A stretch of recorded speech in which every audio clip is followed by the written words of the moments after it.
Attorney, sa isinampa kong reklamo sa barangay, paano pag hindi nakadalo ang complainant sa mediation kay kapitan o sa conciliation sa pangkat ng tagapagkasundo?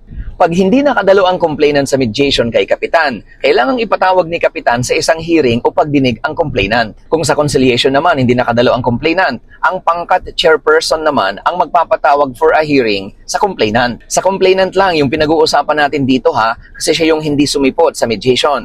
So magpapadala si kapitan o kaya ang pangkat chairperson as the case may be ng notice of hearing patungkol sa hindi pag-attend ng nasabing complainant sa mediation o kaya sa conciliation.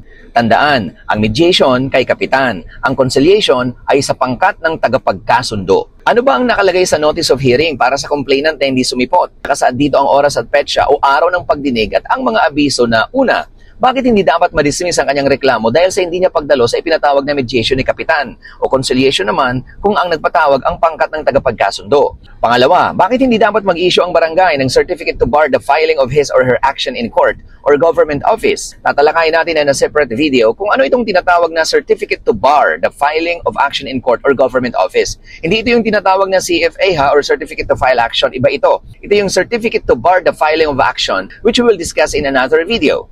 At panghuli, bakit hindi dapat masampa ng reklamo sa hukuman ang complainant for indirect contempt of court dahil sa pagbaliwala sa mediation sa ilalim ng katarungang pambarangay law? Sa magiging pagdinig, kung hindi makatwiran ang dahilan ng hindi pagdalo ng complainant sa ipinatawag na mediation o conciliation, ito ang mga pwedeng mangyari. Una, i-dismiss ng barangay ang reklamo. Pangalawa, mag-issue ang barangay ng certificate to bar the filing of action in court or government offices. At pangatlo, magsampa ng kasong indirect contempt of court sa hukuman against the complainant dahil sa hindi nito pagdalo sa mediation.